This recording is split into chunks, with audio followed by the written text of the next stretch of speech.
Black journalist pretends to be chef to spy on the Mafia king for information but fell hard for him. The knife slipped. Nakia Cobb watched blood bloom across the cutting board, her own blood mixing with the julienne basil she'd been preparing for a man who could make her disappear with a phone call. Her heart hammered against her ribs, not from the cut, shallow as it was, but from the weight of eyes on her back. His eyes. She didn't turn around. Didn't acknowledge the presence that had materialized in the industrial kitchen doorway like smoke, silent and suffocating. 3 days into this catastrophic idea, and Dominic Fischer still moved through his estate like a predator, appearing exactly when you least expected him, watching with those dark eyes that seemed to calculate the precise value of your life. "You're bleeding on my basil." His voice slid through the kitchen, low and smooth as aged whiskey. Nakia's breath caught. She grabbed a towel, wrapped her finger, and finally, turned to face the man whose empire she'd infiltrated with nothing but a forged resume and a desperation that tasted like copper in her mouth. Hey, beautiful souls! Welcome back to the channel. Before we dive deep into Nakia's dangerous game of deception and desire, I want to say hello to each and every one of you. Where are you watching from right now? Drop your city or country in the comments. I love seeing our incredible global family come together for these stories.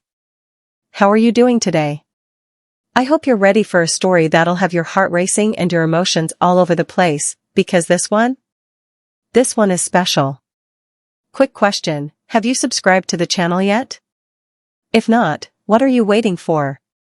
We're building something amazing here, a community that lives for stories with depth, passion, and those twists that make you gasp out loud. Hit that subscribe button right now and turn on notifications so you never miss a story. Trust me, you'll want to see how this unfolds. Now, back to Nakia, standing in a kitchen that might become her grave. Dominic Fischer stood 6'3" in the doorway, wearing a black shirt with the sleeves rolled to his elbows, revealing forearms that shouldn't look that good on a man rumored to have ordered 17 executions in the past year alone. His dark hair was pushed back carelessly, and his face, God, his face was the kind of beautiful that made you forget he was dangerous until it was too late. Nakia had seen his photograph 100 times during her research. Grainy surveillance photos, courthouse sketches, one crystal clear image from a charity gala where he'd smiled for the cameras like a legitimate businessman. None of them had prepared her for the reality of him. For the way he seemed to pull all the oxygen from the room just by existing in it. Mr. Fischer. She kept her voice steady, professional. The character she was playing, Nakia Cobb, classically trained chef from a fictional culinary institute in Paris, wouldn't be intimidated. Wouldn't let her pull Spike just because the subject of her investigation had caught her making a rookie mistake. I apologize. It won't happen again. You've been here 3 days. He moved into the kitchen with the fluid grace of a man comfortable in his own power. You're jumpy. You overseasoned the pasta. And now you're bleeding into my dinner. Each observation landed like a blade between her ribs. She'd been so careful. The recipes she'd studied for 3 months, practiced until her studio apartment smelled permanently of garlic and wine. The backstory she'd memorized, complete with fabricated references from restaurants that had conveniently closed. The way she'd schooled her features into board competence whenever one of his men wandered through the kitchen. Not careful enough. I'm adjusting to the environment, she said, lifting her chin. Your previous chef worked here for what, 8 years? You're used to his style. Give me 2 weeks and you won't remember his name. The lie tasted bitter. She knew exactly why Dominic's previous chef had left. Antonio Russo, 63 years old, had suffered a sudden heart attack and retired to Florida. Convenient timing, considering he'd been subpoenaed to testify about certain conversations he'd overheard while preparing osso buco for Fischer's inner circle. The case had fallen apart without Antonio's testimony. Nakia's editor at the Metropolitan Tribune, Patrice Abbott, had been furious. They'd been building an investigation for 9 months, piecing together the architecture of Fischer's organization, the money laundering through his restaurant chains, the political connections, the bodies that vanished like morning mist. Then Antonio disappeared, and with him, their smoking gun. That's when Nakia had the idea. The terrible, reckless, career-defining idea. I'll go in myself. Standing in Dominic Fischer's kitchen now, with his gaze moving over her like a physical touch, Nakia questioned every decision that had led to this moment. 2 weeks, Dominic repeated, and something flickered in his expression, amusement, maybe, or curiosity. He stepped closer, close enough that she could smell his cologne, something dark and expensive that probably cost more than her monthly rent. You're confident. I like that. He reached out, and Nakia's entire body went rigid. But he only picked up a basil leaf from the cutting board, examined it with the same intensity he'd been examining her, then brought it to his lips. You have good knife skills, he said softly, his eyes never leaving hers. When you're not distracted. What distracted you, Nakia? The way he said her name, her real name, the one on her forged documents, the one she heard in his voice now, sent electricity down her spine. This was wrong. She wasn't supposed to feel anything but professional detachment. This was an investigation. He was a criminal. A killer. So why did her traitorous heart stumble when he smiled? I was thinking about the menu for Friday, she lied, smooth as silk. You're hosting 8 guests. I want it to be perfect. Friday. His expression shifted, grew distant for just a second. Then that smile returned, sharp enough to cut. Yes. Friday is important. Very important. He set the basil leaf down with deliberate care, his fingers, long, elegant, probably violent when they needed to be, lingering on the cutting board. Don't let me interrupt your work, he said, but he didn't move. Didn't step back. The kitchen felt suddenly smaller, the air thicker. I'm looking forward to seeing what you create. Then he was gone, leaving behind only the fading notes of his cologne and the frantic pounding of Nakia's pulse. She waited 30 seconds. Counted them. Then she let out the breath she'd been holding and braced herself against the counter. Get it together. You're a journalist. You've interviewed senators and crime bosses and once spent 3 weeks embedded with a gang in East Baltimore. You don't fall apart because a suspect looks at you. But Dominic Fischer wasn't just a suspect. He was the story that could make her career. The man Patrice called untouchable, whose organization operated with such precision that even the FBI couldn't make charges stick. Getting this close to him was every investigative journalist's dream. She just hadn't expected him to feel like a fever dream. Nakia unwrapped her finger, rinsed the cut under cold water. It was superficial. Everything about this assignment was supposed to be superficial. Get in, observe, gather evidence, get out. Document the Friday meeting. Record the conversations. Get the proof they needed. Simple. Except nothing about Dominic Fischer was simple, and Nakia was beginning to realize she'd walked into something far more dangerous than she'd imagined. Her phone buzzed in her pocket, the secure phone, the one that wasn't supposed to exist. She dried her hands and checked it. Patrice, status? Nakia glanced at the kitchen doorway, made sure she was alone, and typed back quickly. Nakia, I'm in. Friday meeting confirmed. 8 guests. Patrice, perfect. Remember, you're there to observe, not engage. Don't get close to him. Too late, Nakia thought, deleting the messages and sliding the phone back into her pocket. She returned to the basil, to the rhythm of the knife against the cutting board, to the lie she was living. But her mind kept circling back to one question, the question that would haunt her through everything that came next. What happened when the story you were chasing started chasing you back? And what would it cost when Dominic Fischer discovered the truth? The apartment Nakia returned to each night wasn't hers. It belonged to someone named Nakia Cobb, a chef who existed only in carefully constructed digital footprints and forged documents that had cost Patrice 3 months of the Tribune's investigative budget. The place was a modest 1-bedroom in Riverside Heights, close enough to Fischer's estate to be believable, expensive enough to suggest she was worth what he was paying her. Nakia dropped her bag by the door and went straight to the bathroom mirror, peeling off the persona like a second skin. Her real name was Nakia Barakat. She was 31 years old, born to a Sudanese father and Black American mother in a neighborhood where the police showed up late and the ambulances came slower. She'd clawed her way through journalism school on scholarships and spite, spent 5 years at small papers covering city council meetings and petty crime, until the Tribune hired her for their investigative team. 3 years there. 3 years of chasing stories that mattered, stories about corruption and injustice and the people who thought they were above consequence. Dominic Fischer was supposed to be her masterpiece. She stared at her reflection, dark brown skin, natural hair pulled back in a neat bun, eyes that looked tired in a way sleep couldn't fix. Her mother would lose her mind if she knew what Nakia was doing. Her father, dead 6 years now from a stroke he couldn't afford to prevent, would have understood. He'd been the one who taught her that some stories needed telling, no matter the cost. Her phone rang. The real one. Patrice. Tell me everything, her editor said without preamble.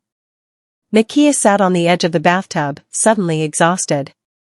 He's suspicious. Or careful. Maybe both. He came to the kitchen today, watched me work. Asked questions. What kind of questions? The kind that felt like a test. Nakia closed her eyes, saw Dominic's face again, that unsettling intelligence in his gaze. Patrice, his file doesn't do him justice.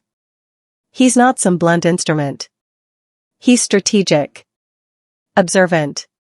If I make one wrong move, you won't. Patrice's voice was firm, the same tone she'd used when she'd first approved this insane operation. You're the best investigative journalist I've got, Nakia. You've gone undercover before. Not like this. Not inside someone's home, lying to their face every single day. She paused. What if he knows? What if he already figured it out and he's just playing with me? Silence stretched between them. Then Patrice said, quieter now, do you want to pull out? Did she? Nakia thought about her father, about the neighborhood clinic he'd volunteered at that closed because property developers with connections to organizations like Fisher's, bought the building and turned it into luxury condos. She thought about Antonio Russo, who'd been too terrified to testify, who'd abandoned his own grandson's college fund to disappear in Florida. She thought about every story she'd killed because she couldn't get the proof, every powerful man who'd smiled at her while his lawyers shredded her credibility. No, she said. I'm staying. Friday's meeting could give us everything we need. Good. Patrice exhaled. Listen, I did more digging on Fischer. You should know, there are rumors about his father. About how Dominic really took over the organization. I read the file. Car accident. His father died when Dominic was 25. That's the official story. But I talked to a source who was close to the family back then. She says the accident was too convenient. Says Dominic's father was old school, brutal, unstable. Says Dominic orchestrated it to save the organization from collapsing. Nakia's stomach twisted. He killed his own father? Rumor. Can't prove it. But if it's true. Patrice trailed off. Just be careful. A man who'd do that won't hesitate to eliminate a threat, no matter how charming he seems. After they hung up, Nakia sat in the silence of her borrowed apartment, turning this new information over in her mind. A patricide. It fit with the profile of a ruthless criminal. It should have made her more afraid. Instead, she found herself wondering what kind of desperation drove a son to murder his own father. Stop it. He's not a character study.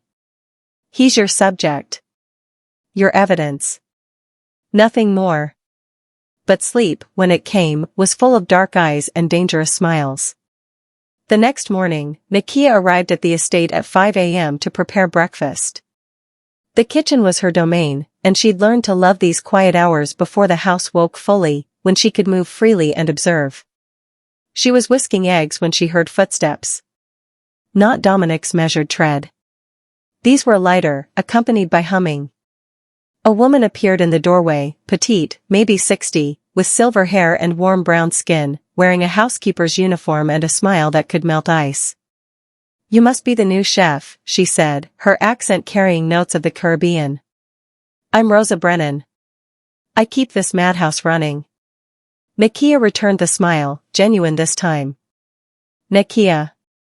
Cobb. Nice to meet you. Cobb." Rosa moved into the kitchen with the comfort of long familiarity, starting a pot of coffee. "That's a good strong name. You'll need a strong spine to work here, girl. Mr. Fischer, he has exacting standards. So I'm learning." Rosa studied her with eyes that had seen too much to be fooled easily. "How old are you, if you don't mind me asking?"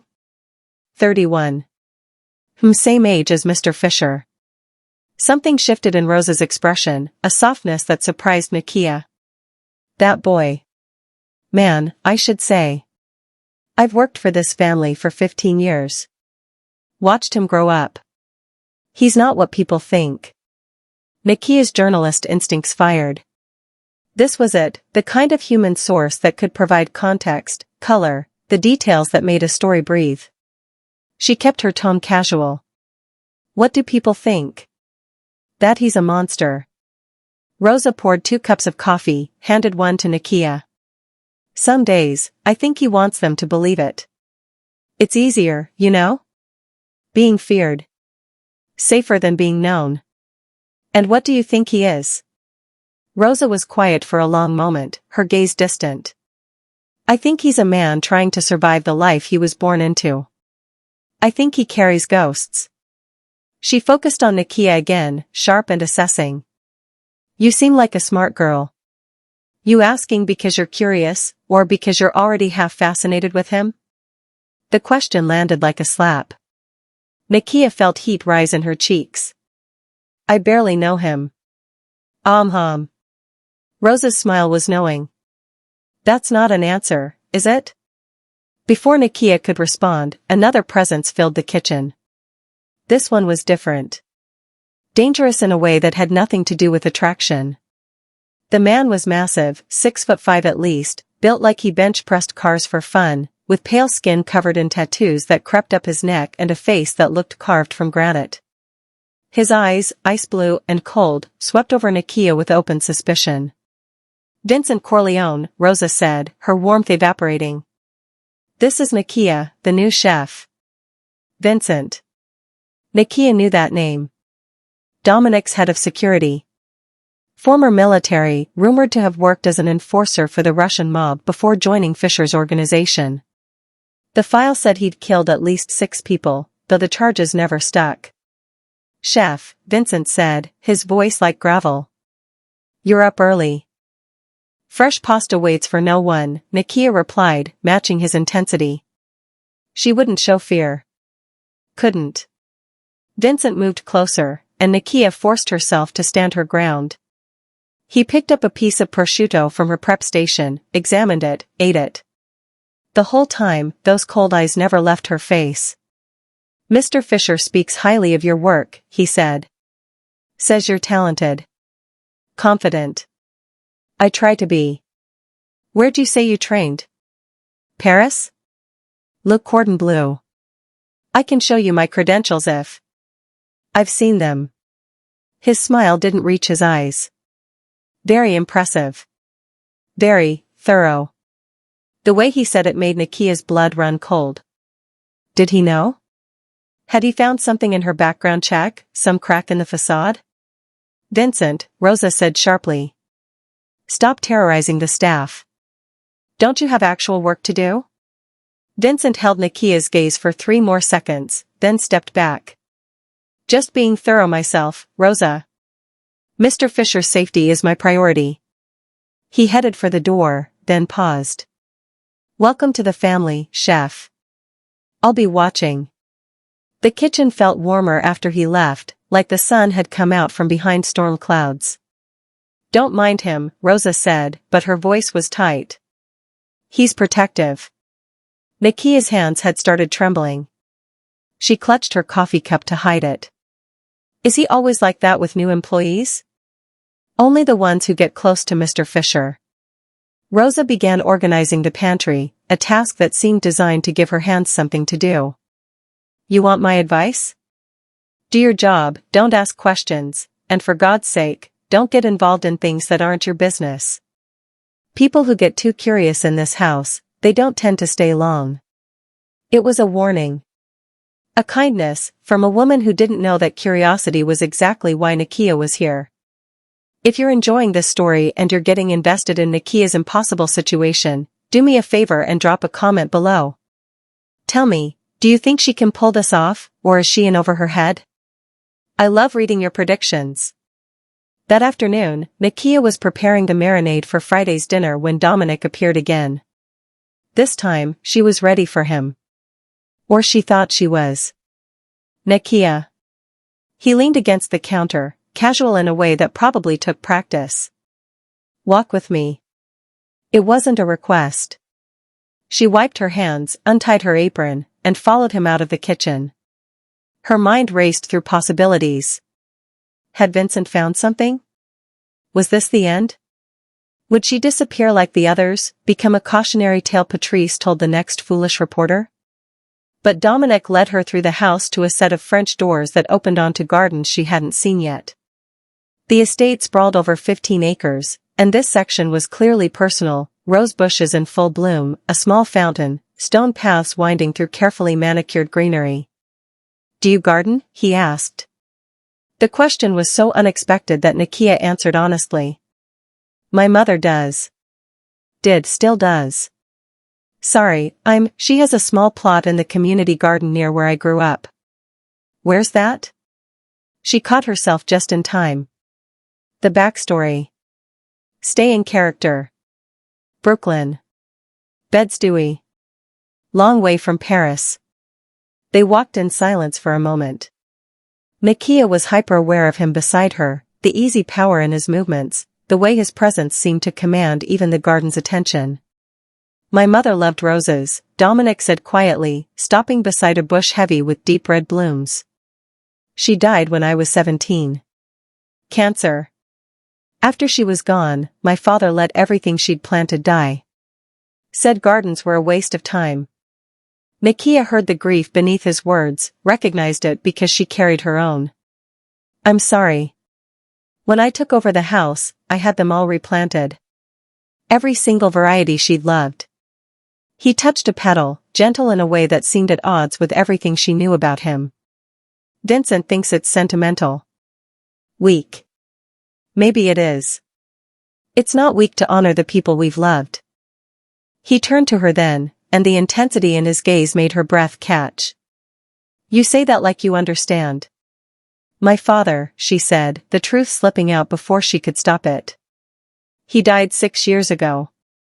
Sometimes I cook his favorite meals just to feel close to him again. Something shifted between them in that moment. A recognition.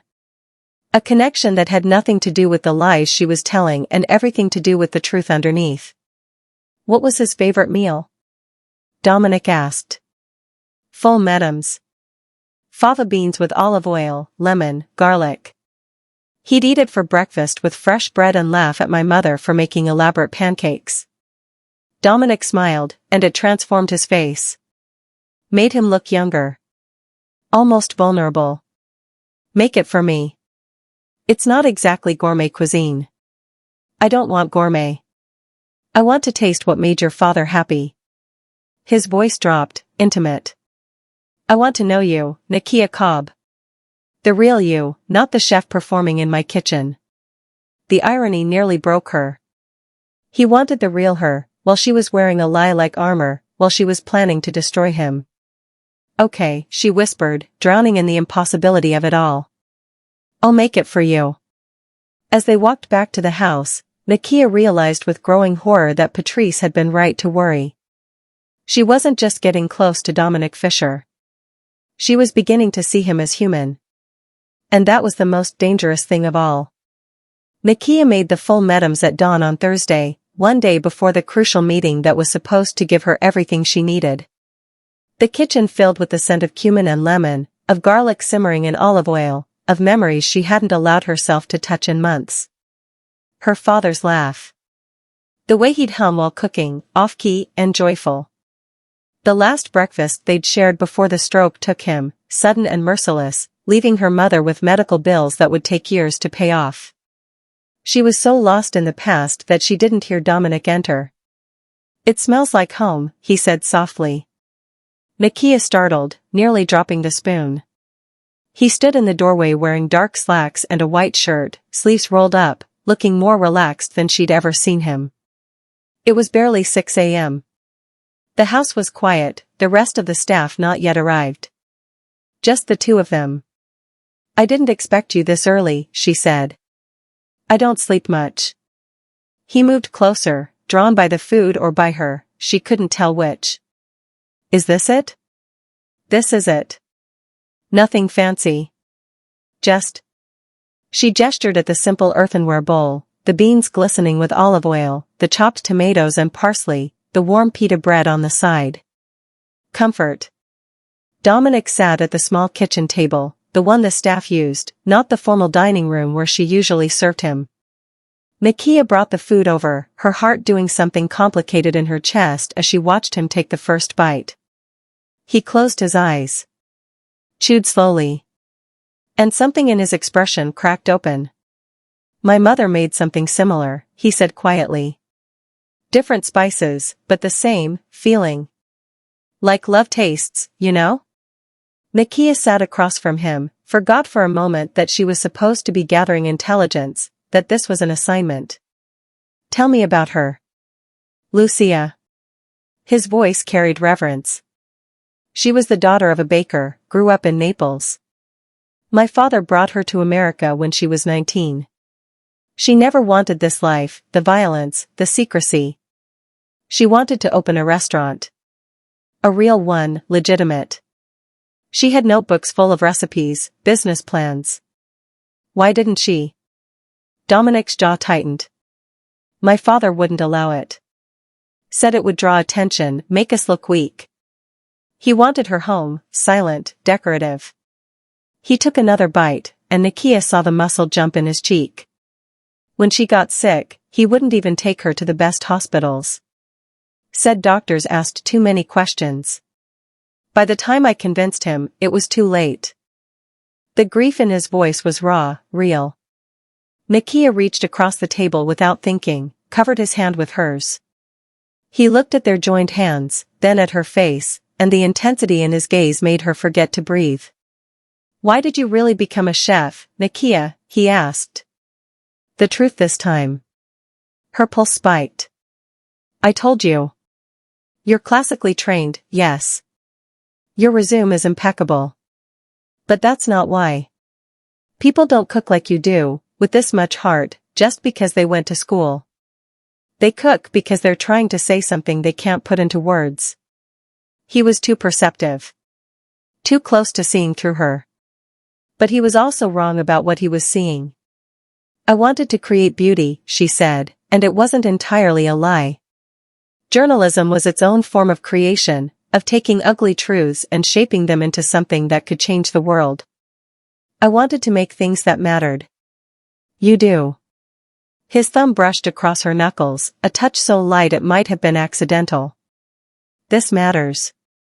The moment stretched between them, fragile and dangerous.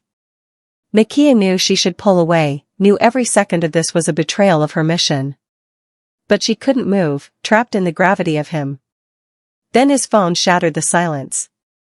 Dominic's expression shifted instantly, warmth replaced by cold calculation. He checked the screen, and something dark flickered across his face. "I have to take this."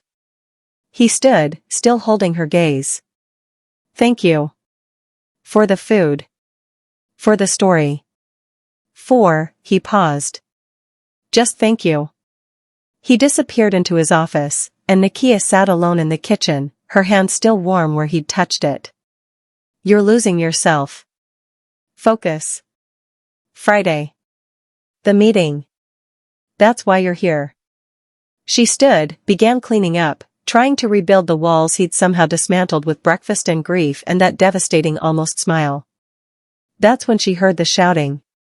Vincent's voice, raised in anger. Dominic's response, sharp and commanding. Then another voice, one she didn't recognize, pleading.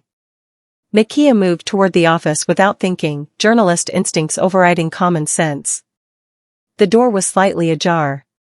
She could see shadows moving inside, could hear fragments of conversation. Told you to wait. Couldn't hold them off any longer. Friday is supposed to. Friday might be too late. Then a sound that stopped her heart, a gunshot. Not loud like in movies. Quieter. Muffled. But unmistakable. Nakia pressed herself against the wall, every nerve screaming at her to run. But her feet wouldn't move. Couldn't. The office door opened. Vincent emerged first, his face impassive.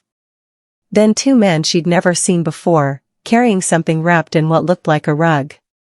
Not something. Someone. She ducked into the nearest room, a library, shelves floor to ceiling, and held her breath as they passed. Counted to 60. Then to 60 again. When she finally stepped back into the hallway, Dominic was standing there. Waiting. His shirt had blood on it. Not much. Just a few drops on the cuff. His expression was unreadable. You heard, he said. Not a question. Nakia's mind raced. Deny it? Pretend? Run? Every choice felt like a wrong choice. I heard shouting, she said carefully. I was worried. Worried. He stepped closer, and she saw something wild in his eyes, something barely controlled. About me? Yes. The admission slipped out before she could stop it, and the worst part was, it was true. Despite everything, despite knowing what he was, some treacherous part of her had been terrified that the gunshot meant he was hurt. Dominic laughed, but there was no humor in it. You should be worried about yourself, Nakia. This house, this life, it's not safe. People who get close to me end up collateral damage. What happened in there? Business. His voice went cold. The kind you don't want to know about. The kind that ruins pretty stories about comfort food and dead fathers. He was trying to scare her. Push her away. Create distance after the intimacy of breakfast. It was working. I should go, Nakia said. Prepare for tomorrow's dinner. Tomorrow. Something shifted in his expression. About Friday, plans have changed. We're moving the meeting up. Tonight. Her stomach dropped. Tonight? 8 people. 9 o'clock. Same menu you planned, but you'll have to execute it faster. His eyes searched her face. Can you handle that? This was it. The meeting Patrice needed her to observe, document, record. 12 hours sooner than expected, which meant 12 hours less to prepare, to position the recording devices she'd hidden in her apartment, to mentally prepare for the risk. I can handle it, she said. Good. He turned to leave, then stopped. Nakia? What you heard, what you think you might have seen, forget it. For your own safety, forget all of it. I don't know what you're talking about. Smart girl. He walked away, and Nakia stood frozen in the hallway, her mind spinning. Someone had been killed in that office. She'd heard it. Seen them carry the body out. And tonight, Dominic was hosting a meeting that could expose the entire architecture of his organization. She pulled out her secure phone with shaking hands and texted Patrice. Nakia, meeting moved to tonight. 9 p.m. Just witnessed possible homicide. Need recording equipment ASAP. Patrice, Jesus Christ. Are you safe? Nakia, for now. But Patrice, it's real. Everything we suspected. He's not just money laundering. This is murder. This is... She stopped typing. Looked up. Rosa stood at the end of the hallway, watching her with an expression Nakia couldn't read. How long had she been there? What had she seen? Ms. Rosa, Nakia said, sliding the phone into her pocket. I was just... Checking your messages. I know. Rosa walked closer, her voice low. Let me give you some advice, girl. Whatever you're doing, whatever you think you're accomplishing, stop. Before you end up like the man they just carried out of here. Ice flooded Nakia's veins. I don't know what. Yes, you do. Rosa's eyes were sad, knowing. I've worked in this house for 15 years. I've seen people come and go. The ones who lie, who spy, who think they're clever, they never last. And Mr. Fischer, for all his politeness, for all his charm, he doesn't forgive betrayal. I'm just a chef. No. Rosa shook her head. You're not. I don't know what you really are, but you're not just a chef. And whatever game you're playing, you need to understand, he's better at it than you. Before Nakia could respond, Rosa walked away, leaving her alone with the weight of her lies and the very real possibility that she'd been made. What do you think? Does Rosa know the truth, or is she just suspicious? Drop your theories in the comments. And if you haven't subscribed yet, now is the time. You won't want to miss what happens at tonight's meeting. The rest of the day passed in a blur of preparation. Nakia cooked like her life depended on it, because maybe it did. Braised short ribs. Handmade pasta. A panna cotta that required perfect timing and steady hands she didn't have. Patrice's contact arrived at 3 p.m., disguised as a delivery driver, bringing specialty ingredients that included 2 micro-recording devices small enough to hide in the dining room's floral centerpiece. At 8:30, Nakia arranged the table for 8 guests plus Dominic. Each place setting perfect. Each wine glass gleaming. The recording devices hidden among the roses, activated and ready. Her phone buzzed. Patrice, we're listening. You've done amazing work. After tonight, you're out. No matter what happens, we pull you out. Nakia stared at the message. After tonight, she'd never see Dominic again. Would never hear him talk about his mother's roses or taste another meal with that expression of wonder on his face. Would never feel his hand covering hers, his thumb brushing her skin like a question. After tonight, he'd know she'd betrayed him. She deleted the message and returned to the kitchen. 30 minutes until the guests arrived. 30 minutes until she got the evidence that would destroy him. She was plating the first course when Dominic appeared. He'd changed into a black suit, perfectly tailored, and he looked every inch the king of an empire built on blood and secrets. But when his eyes found hers, she saw something else there. Something that looked almost like regret. Nakia. He crossed to her, close enough that she could smell his cologne. Before everyone arrives, I need to tell you something. Her heart hammered. Okay. This dinner, these people, they're dangerous. Some of the most powerful criminals on the East Coast. I need you to serve the food and disappear. Don't linger. Don't listen. Don't try to be clever. I understand. Do you? He reached out, cupped her face with one hand, his touch impossibly gentle. Because I've started to care whether you make it out of this life alive, and that's a problem I didn't anticipate. The words hit her like a physical blow. He cared. This man, this criminal, this target, he cared about her. And God help her, she was starting to care about him too. Dominic. The doorbell rang. Voices in the foyer. His hand dropped from her face. They're here, he said. Remember, serve and disappear. Promise me. I promise. It was another lie in a tower of lies.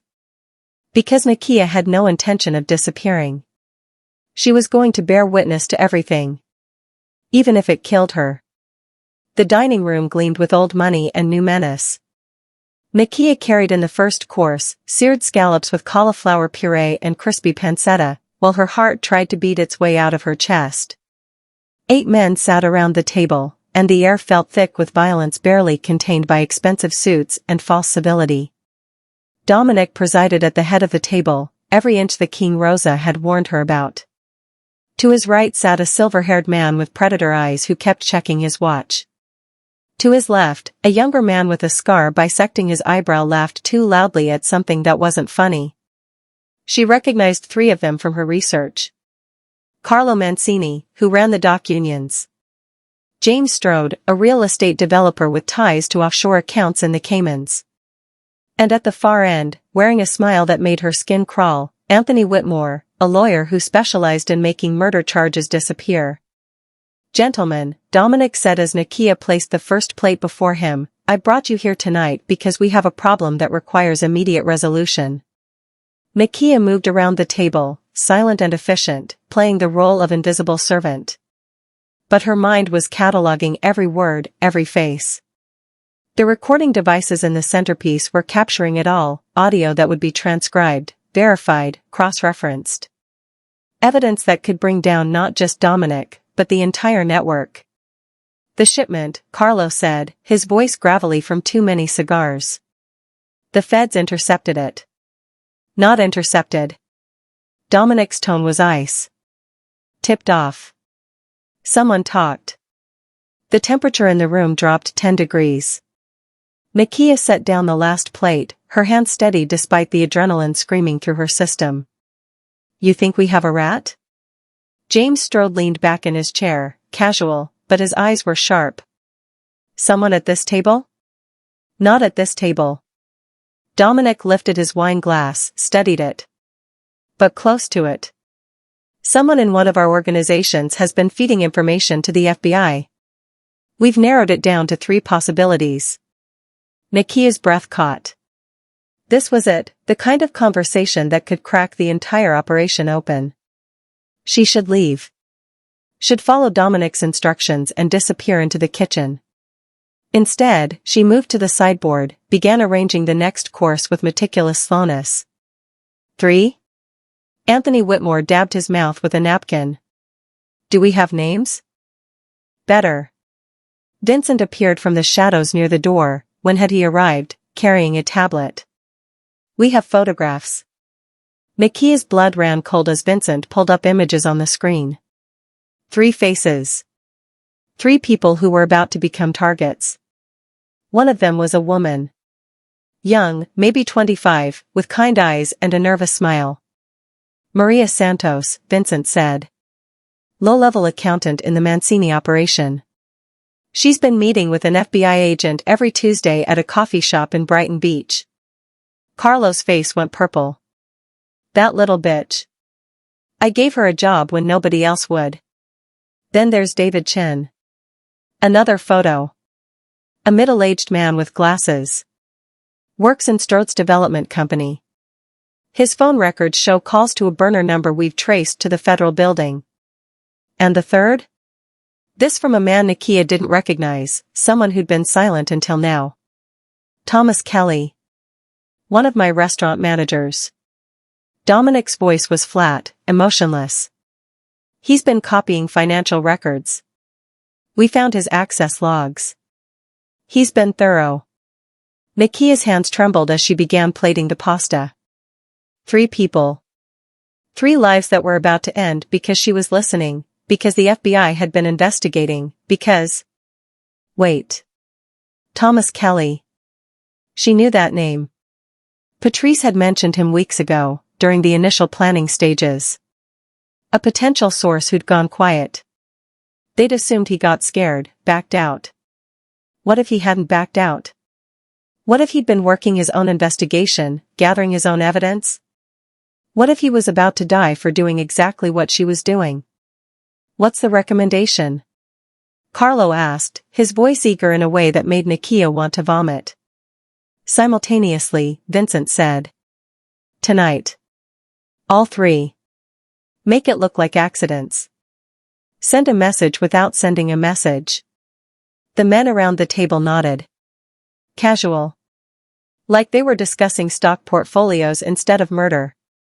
Nakia reached for the wine bottle to refill glasses, and it slipped from her fingers. The crash shattered the conversation. Red wine spread across the hardwood like blood, and every eye in the room turned to her. "I'm so sorry," she gasped, dropping to her knees to clean it up. I'll get another bottle." "Nakia." Dominic's voice cut through her panic. Leave it. Vincent will handle it. She looked up, met his eyes, and saw something there that terrified her more than the murder plot she'd just overheard. Suspicion. Actually, Vincent said, moving toward her with predatory grace, I'd like to know how our new chef ended up in the dining room when Mr. Fischer specifically instructed her to serve and leave. The world tilted. Nakia stood slowly, wine dripping from her hands. I was refilling the wine. Standard service protocol. Is it? Vincent stood too close, his bulk blocking her escape route. Or were you listening to things that aren't your concern? Vincent. Dominic's tone carried a warning. She's staff. She doesn't understand what we're discussing. Doesn't she? Vincent pulled out his phone, swiped through screens. I ran a deeper background check this afternoon. Want to know what I found? Nakia's heart stopped. This was it. He'd found the holes in her cover story. The fabricated references. The fake credentials. She was about to join Maria Santos and David Chen and Thomas Kelly on a list of problems that needed eliminating. But Vincent said, nothing. Absolutely nothing before 3 years ago. It's like Nakia Cobb didn't exist before she supposedly graduated from culinary school. The silence in the room was deafening. People reinvent themselves all the time, Dominic said carefully. Maybe she had a past she wanted to escape. Maybe. Vincent's ice blue eyes bored into her. Or maybe she's not who she claims to be. Nakia's mind raced. She needed a story, needed something believable, needed. I was in witness protection. The lie spilled out with such conviction that she almost believed it herself. My ex-husband, she continued, the story taking shape as she spoke. He was violent. I testified against him, and the DA put me in the program. New name, new identity, new life. That's why there's no record. That's why everything starts 3 years ago. She looked directly at Dominic, let him see fear in her eyes, real fear, because this was the performance of her life. I didn't tell you because I was afraid you wouldn't hire me. Afraid you'd see me as a liability. And I needed this job. Needed a chance to start over somewhere safe. The irony of calling Dominic Fischer's house safe would have been funny if she wasn't terrified. Vincent studied her for a long moment, then looked at Dominic. You want me to verify this? No. Dominic stood, moved around the table toward her. The other men watched with the interest of spectators at a gladiator match. I want you to give us a moment. Gentlemen, take a break. We'll resume in 10 minutes. The dismissal was clear. One by one, the men filed out, Vincent last, casting a final suspicious glance at Nakia before closing the door. Leaving her alone with Dominic. I need to know, are you feeling this tension? Is your heart racing like mine? Drop a comment and tell me if you think Dominic believes her lie. Let's discuss. A violent ex-husband, Dominic said softly, dangerously. Is that true? Nakia forced herself to hold his gaze. Does it matter? It matters because I don't like being lied to. He stepped closer, crowding her space, and she saw the man who'd ordered 3 deaths as casually as ordering coffee. It matters because I've been opening up to you, showing you pieces of myself I don't show anyone, and if you've been playing me. I haven't. Then why were you still in the dining room? Why didn't you leave when I told you to? Because I'm a journalist documenting your crimes. Because I'm here to destroy you. Because everything between us is built on lies that will burn both of us. Because I was scared, she said instead, and that much was true.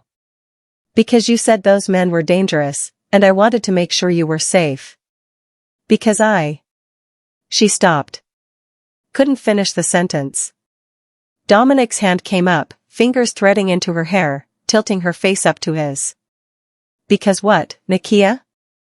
Because I care about you, she whispered, and God help her, it wasn't entirely a lie anymore. I know I shouldn't. I know this is just a job, and you're my employer, and I'm nobody to you. But I care whether you're okay. His thumb brushed across her cheek, and she realized she was crying. When had she started crying? "You're not nobody," he said, his voice rough. "That's the problem.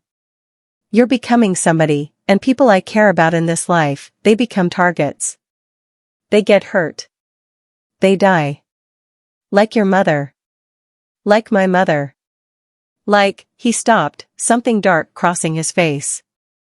"There was someone else. Before. A girl I loved when I was 23, before I took over the organization. Elena. She was a teacher, wanted nothing to do with this life. I tried to keep her separate, keep her safe. What happened? My father's enemies found out about her. Used her to get to him, to get to me." His jaw clenched. "They sent her back in pieces." Horror washed over Nakia. "Dominic. That's when I knew. Love is a weakness in this world.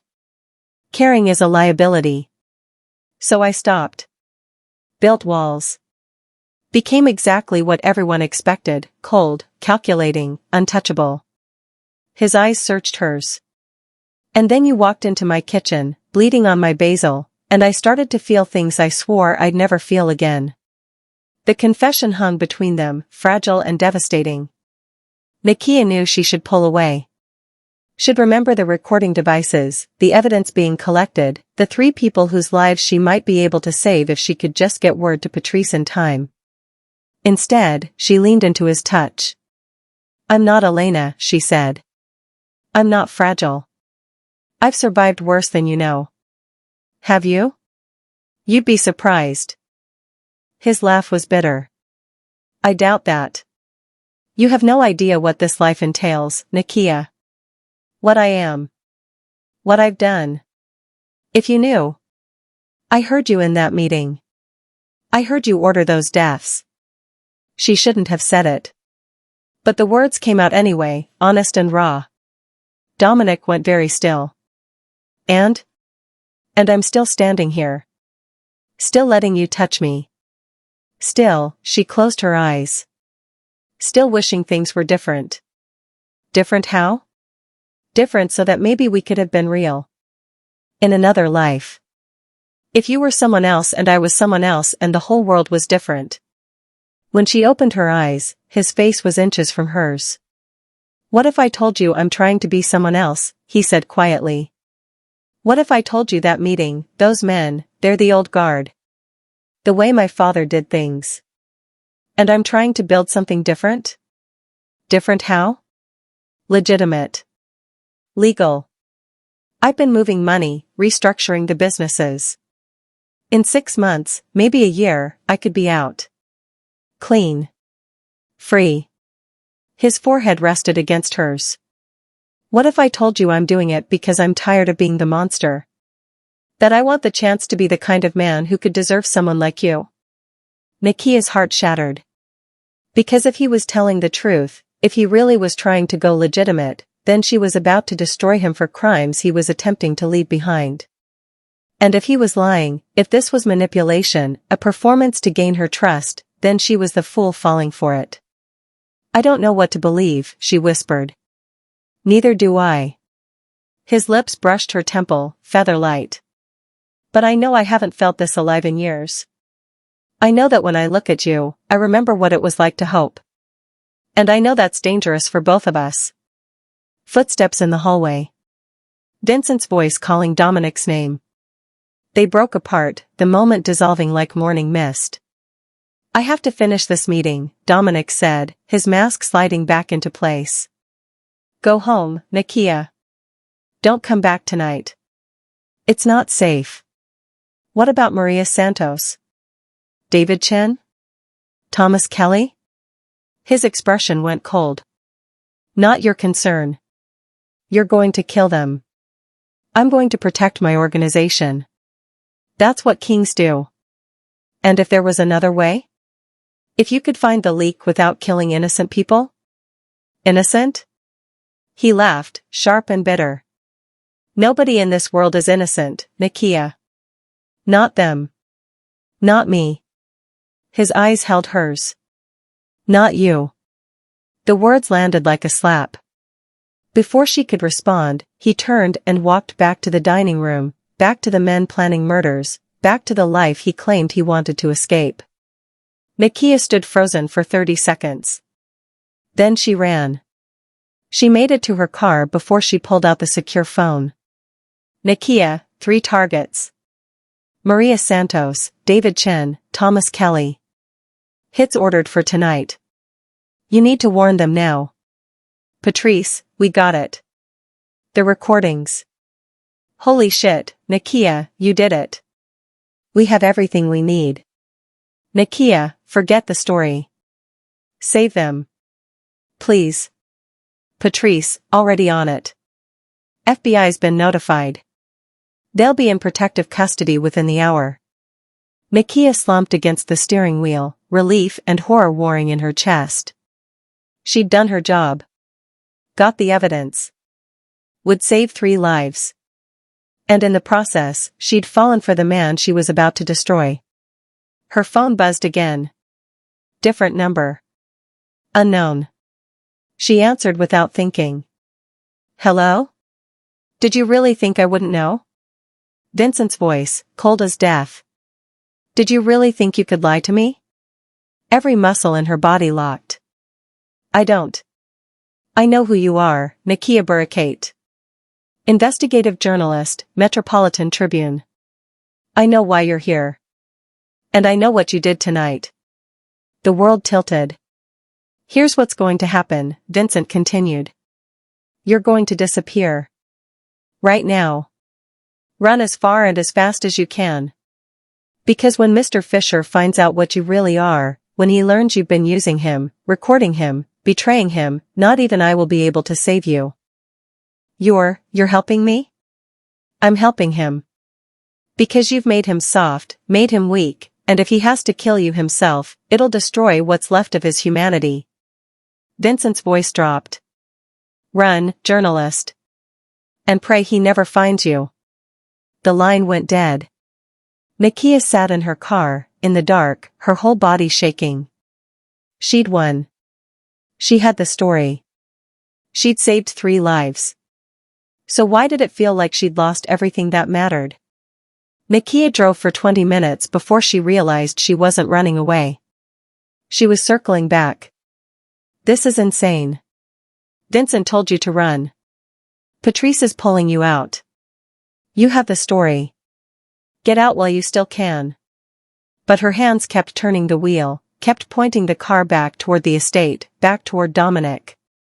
Because 3 people were about to die, and yes, the FBI was being notified, but what if it wasn't fast enough?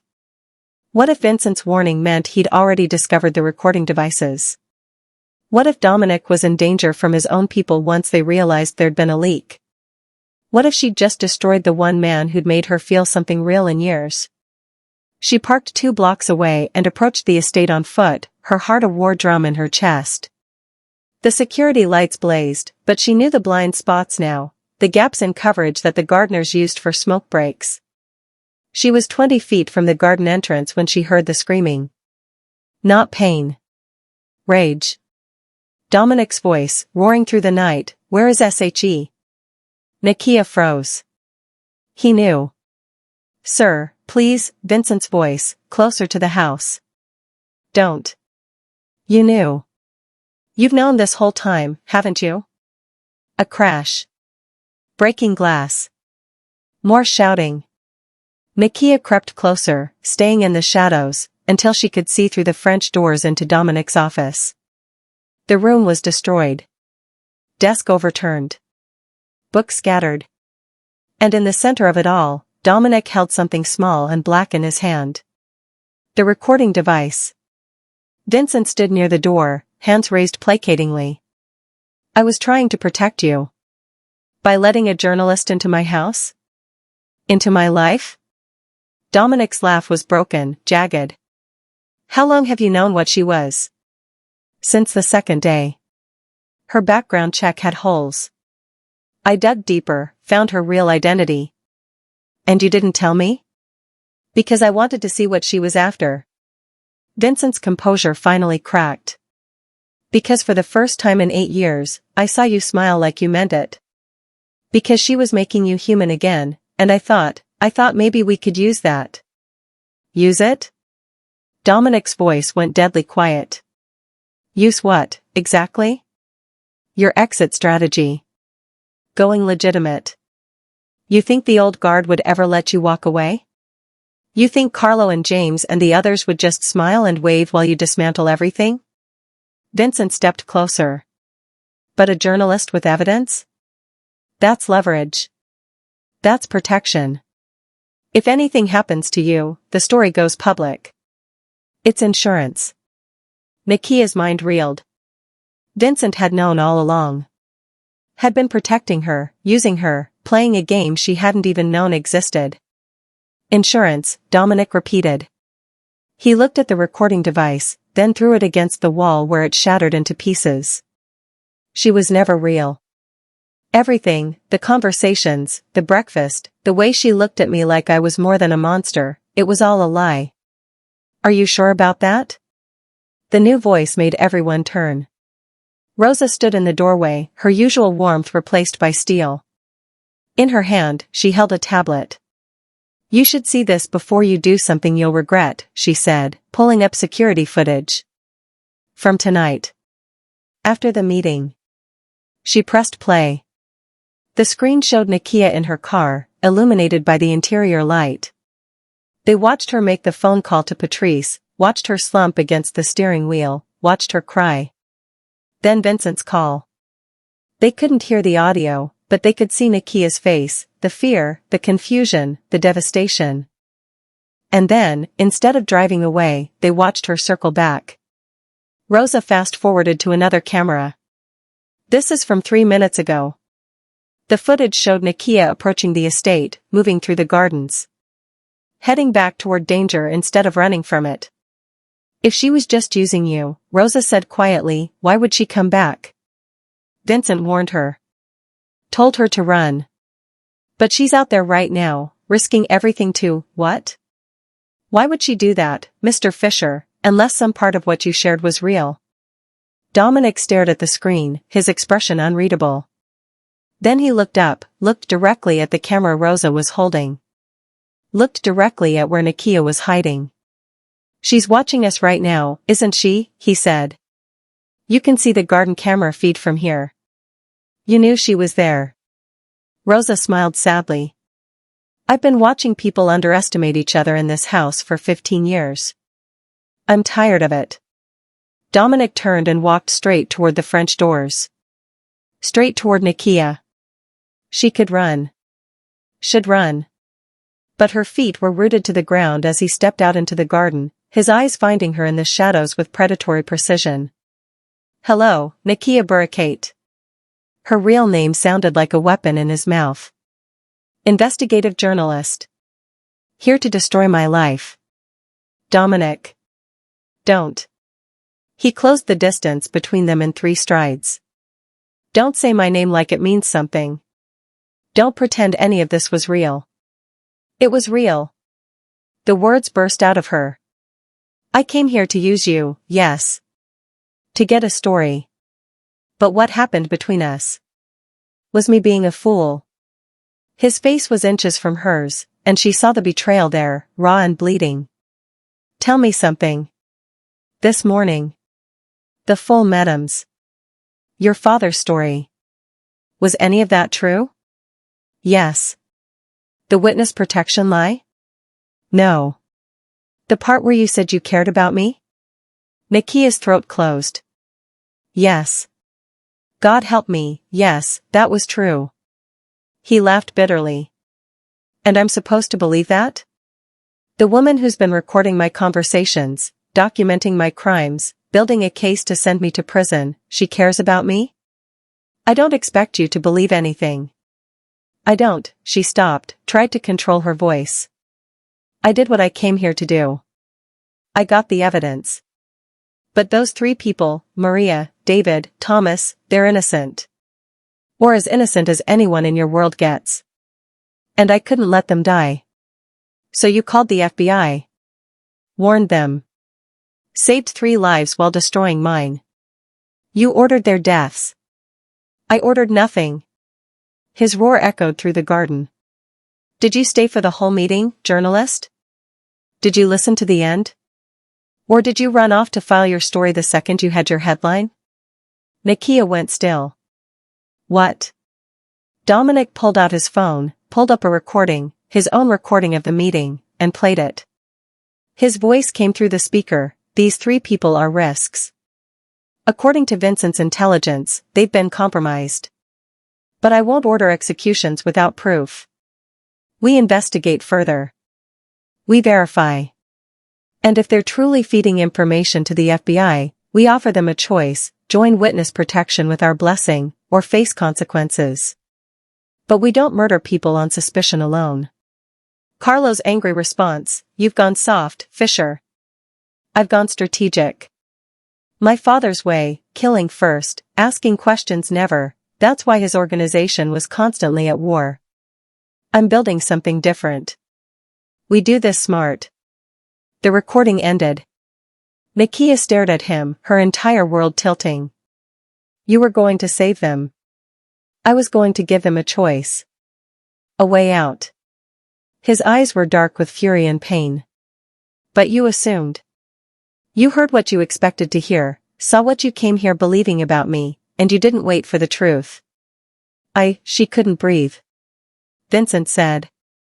Vincent was protecting you because he knew if you stayed, if I found out what you were, my temper would get the better of me before my reason could. Dominic stepped back, creating distance that felt like a chasm. He was right. I want to hurt you right now. Want to make you feel every ounce of the betrayal I'm feeling. So do it. Nakia stood straighter, met his eyes. I deserve it. I lied to you. Used you. Built a relationship on false pretenses. You have every right to. To what? Kill you? Hurt you? Become exactly the monster you expected? He shook his head. That's what you want, isn't it? For me to prove you right. To be the villain in your story so you can justify what you did. No, I loved you. The word stopped her heart. Do you understand that? In 3 days, you made me feel things I swore I'd never feel again. Made me believe I could be someone different. Someone worthy of. His voice cracked. And it was all a lie. Tears streamed down Nakia's face. Not all of it. The way I felt, the way I feel. Don't. He held up a hand. Don't tell me you love me while you're wearing a wire. She wasn't. But the accusation landed anyway. Here's what's going to happen, Dominic said, his voice going cold and businesslike. You're going to leave. You're going to publish your story. You're going to win your awards and build your career on my ruins. And I'm going to survive it, because that's what I do. I survive. Dominic, please. But know this, Nakia Barakat. He leaned in close, his breath warm against her ear. When you're lying awake at night, wondering if any of it was real, it was. For me, it was all real. And that's the tragedy you'll have to live with. He turned and walked back toward the house. Wait. She grabbed his arm. What if I don't publish? What if I kill the story? He stopped. You won't. But what if I did? What if I? Then you'd be betraying everything you stand for. Your integrity. Your purpose. The truth you're supposed to serve. He looked at her hand on his arm, then at her face. I'm a criminal, Nakia. Maybe not the monster you expected, but I've still broken laws. Hurt people. Built an empire on blood and fear. You have evidence of crimes. Real crimes. What kind of journalist would you be if you buried that? I don't care. Yes, you do. Just like I care about the people in my organization who depend on me. We both have responsibilities that matter more than what we want. His smile was heartbreaking. We're more alike than you realized, you and I. Both trapped by the roles we've chosen. Both willing to sacrifice everything for our causes. It doesn't have to be. It does. He gently removed her hand from his arm. Go home, Nakia. Write your story. Save the world. And try to forgive yourself for the fact that somewhere in all the lies, we found something true. This is destroying me emotionally. Are you feeling this? Drop a comment if your heart is breaking like mine. And if you're not subscribed, please hit that button. This story is about to get even more intense. Nakia watched him walk away, every instinct screaming at her to follow, to fix this, to somehow make it right. But Rosa appeared beside her, gentle and firm. Let him go, child. He needs time. I ruined everything. You did what you thought was right. He did what he thought was right. Sometimes good people hurt each other while trying to be good. Rosa guided her toward the gate.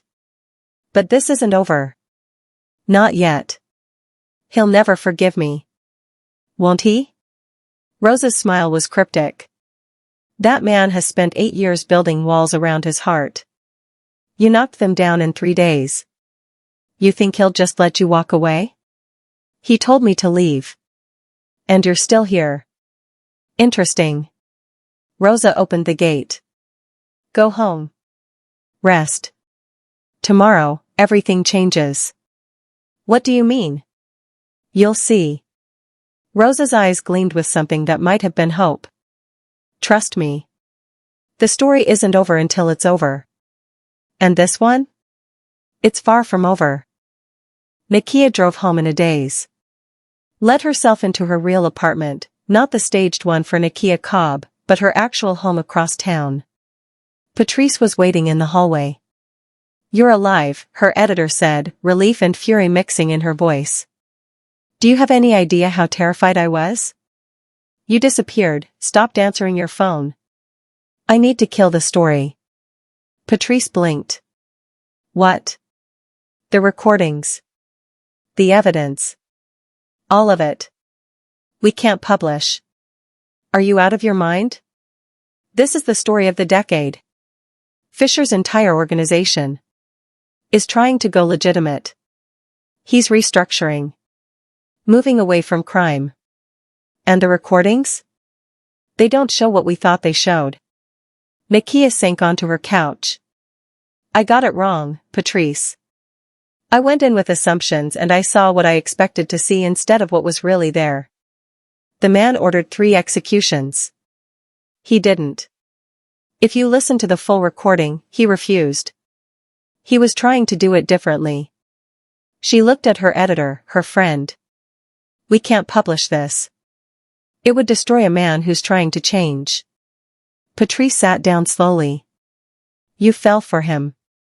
Yes. Nakia. I know. I broke every rule. I compromised the investigation.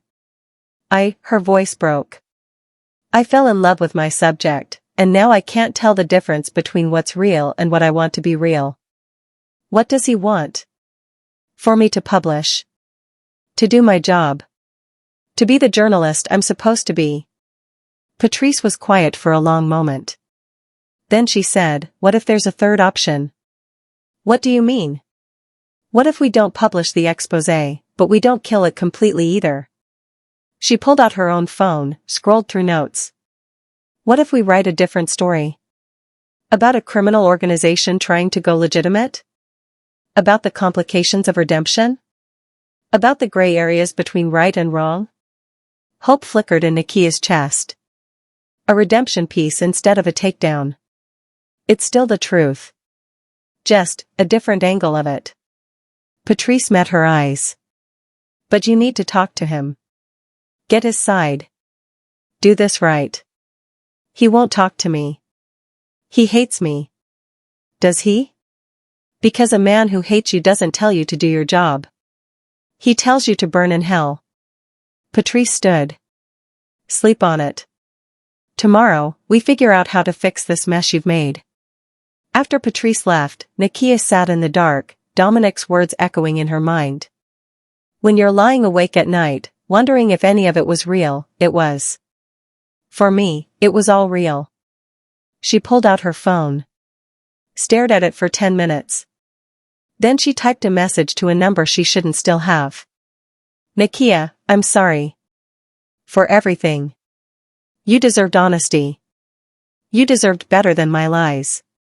But you should know, what I felt was real. Is real.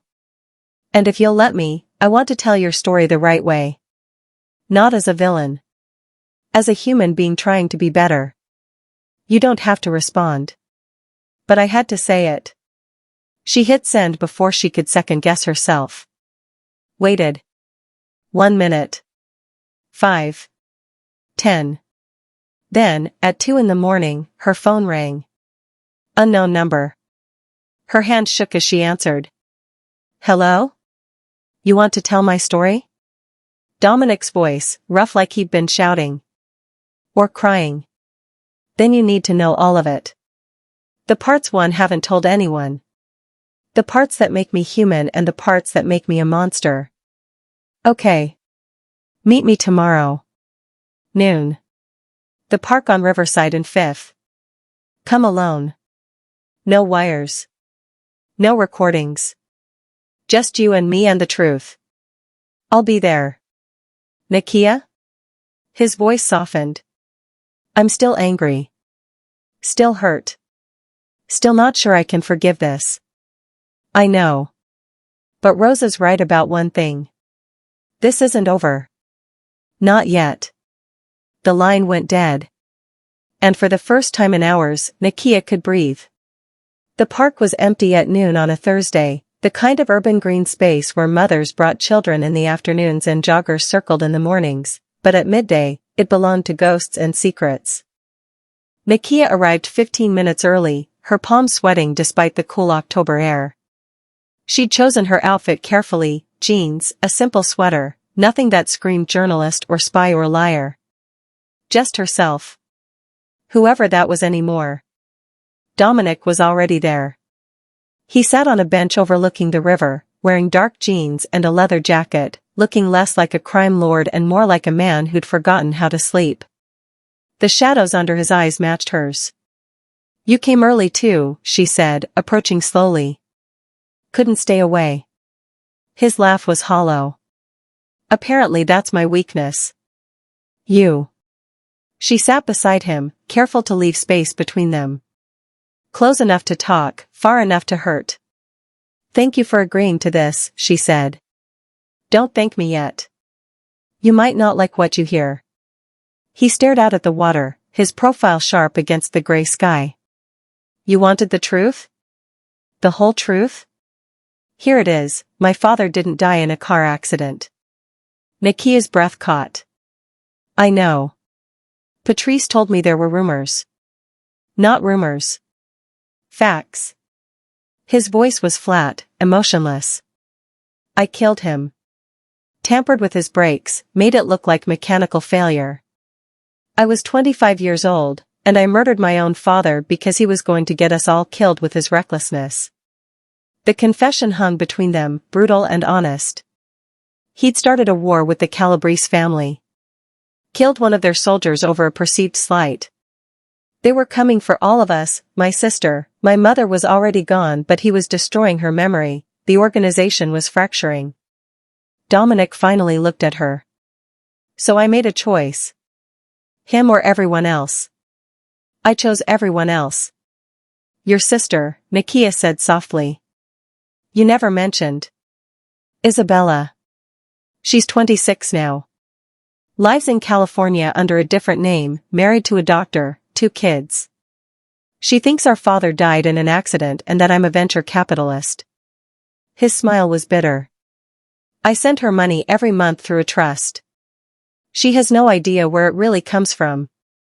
You protected her. I lied to her. Just like you lied to me. He turned to face her fully. You want to write about redemption? About gray areas? Then write this, I'm a patricide. I've ordered beatings. I've laundered money through businesses that employ hundreds of people who have no idea their paychecks come from crime. I built an empire on my father's sins and added my own. But you're trying to change. Am I? Or am I just tired? He leaned back, exhausted. Maybe there's no redemption for people like me. Maybe the best we can hope for is to minimize the damage. Nakia wanted to reach for him, to bridge the gap, but her phone buzzed. Patrice's name flashed on the screen. I'm sorry, I need to, she answered. Patrice, I'm in the middle of. We have a problem. Her editor's voice was tight with panic. The recordings. Someone leaked them. Ice flooded Nakia's veins. What? Not us. I don't know how, but someone got copies and sent them to every major news outlet in the city. The Times is running the story in 2 hours. Full exposé. Fischer's organization, the meeting, everything. No. No, no, no, Nakia stood, her legs barely holding her. Patrice, you have to stop them. I can't. It's out of our hands now. And Nakia, Patrice's voice dropped. The FBI is moving. They're planning raids for tonight. They're coming for everyone at that meeting. Nakia looked at Dominic, who was watching her with growing alarm. I have to go, she told Patrice, and hung up. What is it? Dominic asked, standing. The recordings. Someone leaked them. The story breaks in 2 hours, and the FBI is raiding tonight. She grabbed his arm. You need to run. Get out of the city. Disappear before I go to prison for the rest of my life? He laughed, sharp and pained. Who leaked them? I don't know. It wasn't us, I swear. Vincent. The name came out like a curse. He had access to my security system. He knew about the devices you planted. But he helped me. He told me to run. Why would he? Because he's smarter than both of us. Dominic pulled out his phone, started typing rapidly. He leaked the recordings to force my hand. If I'm facing federal charges, I can't go legitimate. I have to fight. Have to go back to being the monster. His phone rang before he could finish. He answered, and Nakia watched his face go white. When, he said. Then, how many? Then, get her somewhere safe. Now. He hung up, and when he looked at Nakia, she saw pure fear. That was my security team in California. Someone just tried to kidnap Isabella. Her husband's in the hospital. The kids are safe, but, his voice cracked. This is Carlo. Or James. Someone from the old guard. They know the FBI is coming, and they're tying up loose ends. Starting with my family. Oh my God, Dominic. This is what happens when you shine lights into dark places, Nakia. His voice was cold now, survival instinct overriding pain. You don't just expose the monsters. You wake them up. And now everyone I love is a target. The word love hung between them, weighted with meaning neither had time to explore. What do we do? She asked. We? He shook his head. There's no we. You did your job. Got your story. Now I have to do mine, protect my people and survive the fallout. I want to help. You've helped enough. The words cut like glass. Go home. Write your redemption piece or your exposé or whatever sells your conscience. Stay away from me before you become collateral damage too. He started to walk away, and Nakia felt something break inside her chest. I love you, she called after him. He stopped. Didn't turn around. I know I have no right to say it. I know I've destroyed any chance we had. But you said you wanted truth, so here it is, I love you. Not the story. Not the investigation. You. The man who plants his mother's roses and makes threats and tries so hard to be better than his father. I love you, and I'm sorry, and if I could take it all back. But you can't. He turned, and his eyes were wet. That's the thing about betrayal, Nakia. You can't unmake it. You can apologize, you can regret it, you can love me with your whole heart, but you can't change what you did. So that's it? We're just done. We're done. He stepped closer, close enough that she could see her own heartbreak reflected in his face. Because even if I forgave you, even if we found some way through this, I'm going to prison. Tonight, tomorrow, soon. The FBI has evidence now. Real evidence. My own words ordering investigations into potential informants. Discussing criminal enterprises. It's over. Fight it. Hire lawyers. You said you were going legitimate. And who's going to believe that now? With recordings of me discussing executions, even if I ultimately refused them? He cupped her face, thumb brushing away tears she hadn't realized were falling. You wanted to save the world from people like me. Congratulations. You succeeded. I didn't want this. Yes, you did. You wanted justice. Truth. Accountability. And you got it. His smile was heartbreaking. I just wish it didn't cost us everything. His phone rang again. He checked it, and whatever he saw made his expression go hard. Vincent's missing. Rosa's not answering. And someone just set fire to my house. He backed away from her, already slipping into the role of king, of survivor. I have to go. Dominic, wait. Goodbye, Nakia.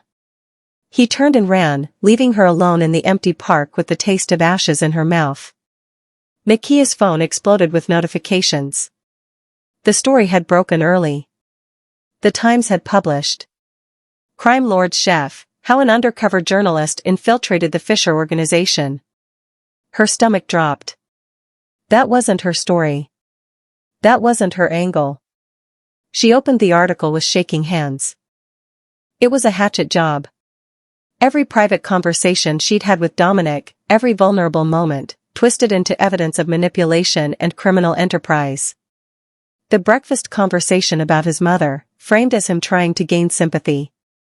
The garden walk, portrayed as a crime lord's seduction technique. And at the bottom, a byline that made her blood run cold. Additional reporting by Patricia Abbott. Patrice. Her editor. Her mentor. Her friend.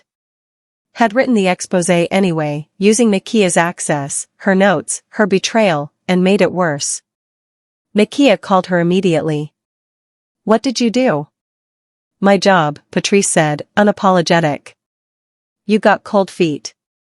You let your feelings compromise the investigation. Someone had to tell the truth. That's not the truth. That's a hit piece. That's journalism. We don't write puff pieces about crime lords just because they're charming. Patrice's voice hardened.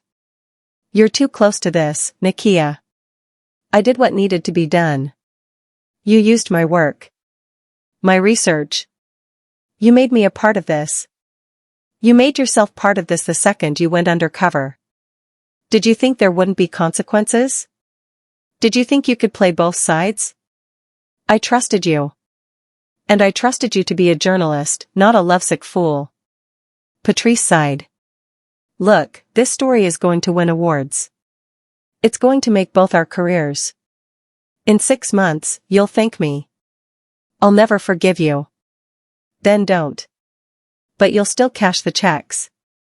Patrice hung up. Nakia stood in the park, her entire world crumbling. The man she loved hated her. Her mentor had betrayed her. The story she'd tried to kill had been published in the worst possible way. And somewhere in the city, Dominic was facing enemies on all sides, the FBI, his former allies, and whoever was systematically destroying everything he cared about. Her phone buzzed. Text from an unknown number. You should have run when I told you to. Now you're a liability to everyone. Including yourself. V. Vincent. Before she could process it, another message. This one with a photo. It was Nakia herself, taken from across the park. Taken moments ago. Someone was watching her. She spun around, searching the trees, the paths, the distant buildings. And saw him. A man in a dark coat, standing at the edge of the park. staring directly at her. When he saw that she'd noticed him, he smiled. Then he started walking toward her. Nakia ran. She didn't think, didn't plan, just ran through the park toward the street, toward people and safety and anywhere that wasn't here. Behind her, she heard footsteps. Running. Gaining. She burst onto the sidewalk, nearly got hit by a taxi, stumbled into a crowd of tourists. A hand grabbed her arm. She screamed. "It's me." Rosa's voice, urgent and terrified. "It's me, child, calm down." Nakia spun to find the housekeeper, out of breath, her usually neat appearance disheveled. "Rosa, what are you?" "Saving your life, apparently." Rosa pulled her toward a waiting car, not a luxury sedan, just a beat-up Honda. "Get in. Now." "I don't understand." Vincent's been playing both sides. Working with the old guard. He leaked the recordings, he's been feeding information to Fischer's enemies, and now he's cleaning up loose ends. Rosa shoved her into the passenger seat. "That includes you." "Where's Dominic?" "Dealing with the fire. Trying to protect his people." Rosa started the engine, pulled into traffic. He doesn't know Vincent betrayed him yet. Doesn't know his head of security has been orchestrating his downfall for months. Why? Why would Vincent do this? Because Dominic was going legitimate. Getting out. And Vincent's been on Carlo Mancini's payroll for the past year. They wanted Fischer's territory, his connections. Easier to tear him down from the inside. Nakia felt sick. "I helped them. My investigation, the recordings, I gave them everything they needed." "Yes." Rosa's voice was gentle but firm. "You did. Not on purpose, but the result's the same. And now we're all paying the price. I have to warn him. I have to." "You can't. His phones are compromised. Vincent's monitoring everything. If you try to contact him, you'll lead the wolves right to him." Rosa took a sharp turn, checking the mirrors constantly. "The only way to save him now is to disappear. Both of you. I can't just leave." "You can and you will. Because in about 3 hours, the FBI raids. And when they don't find Fischer at his house, when they realize someone tipped him off, they're going to come looking for suspects." Rosa pulled up to a bus station. "You're going to get on a bus to Philadelphia. Then a train to DC. Then another bus somewhere else. Keep moving until I contact you." "Rosa. This isn't a discussion, child." The older woman pressed an envelope into her hands. "Cash. Burner phone. Instructions. Do exactly what I say, and maybe, you both survive this." "What about you?" Rosa's smile was sad. "I've been in this life too long to run now. I'll stay. Feed them false information. Buy you and Mr. Fischer time to figure out how to fix this mess. I can't let you. You don't have a choice." Rosa leaned over, kissed her forehead like a mother would. "He loves you, you know. Even with everything that's happened. That boy loves you. So you stay alive. And when the time comes, you help him find his way out of the darkness. Understand?" Tears streamed down Nakia's face. "I'm so sorry. For all of this." "I know, baby. I know." Rosa gestured to the bus station. "Now go.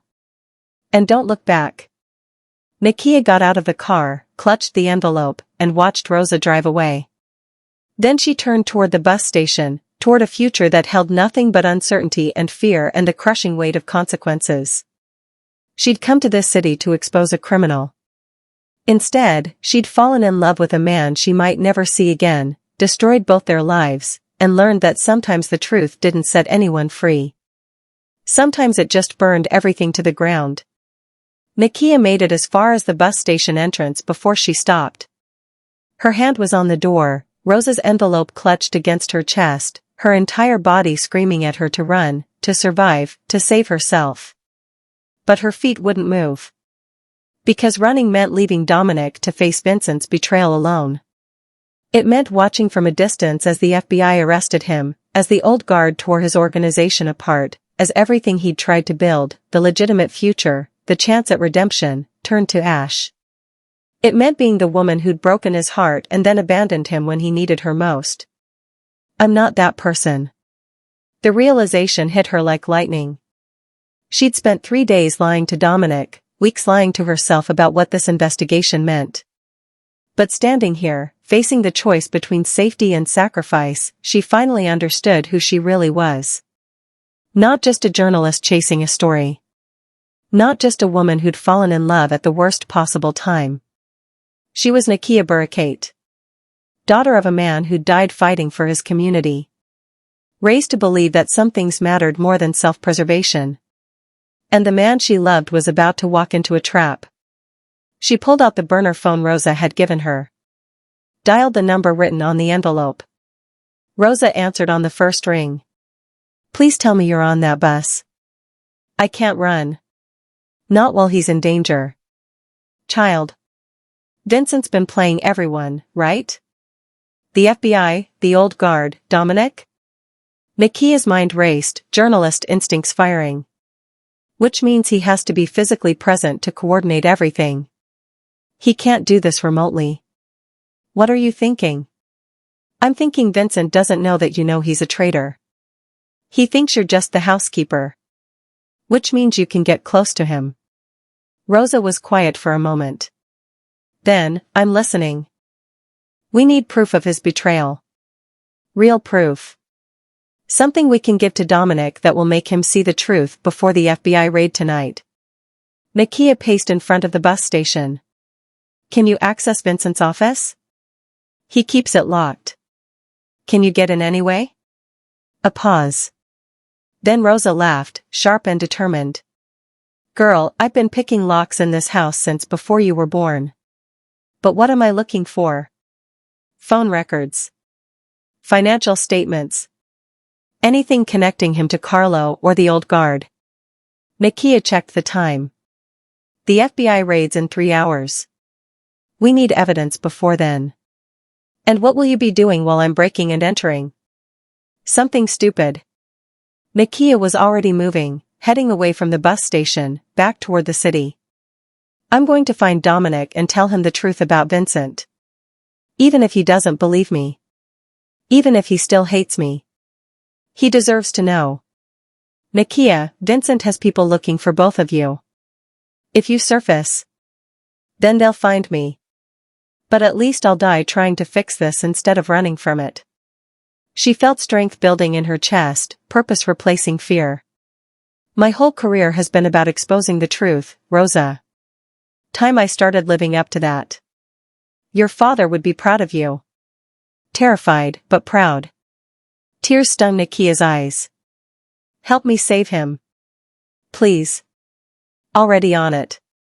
I'll call you when I have something. Rosa's voice softened. Be careful, child. Love is worth fighting for, but not if you're dead.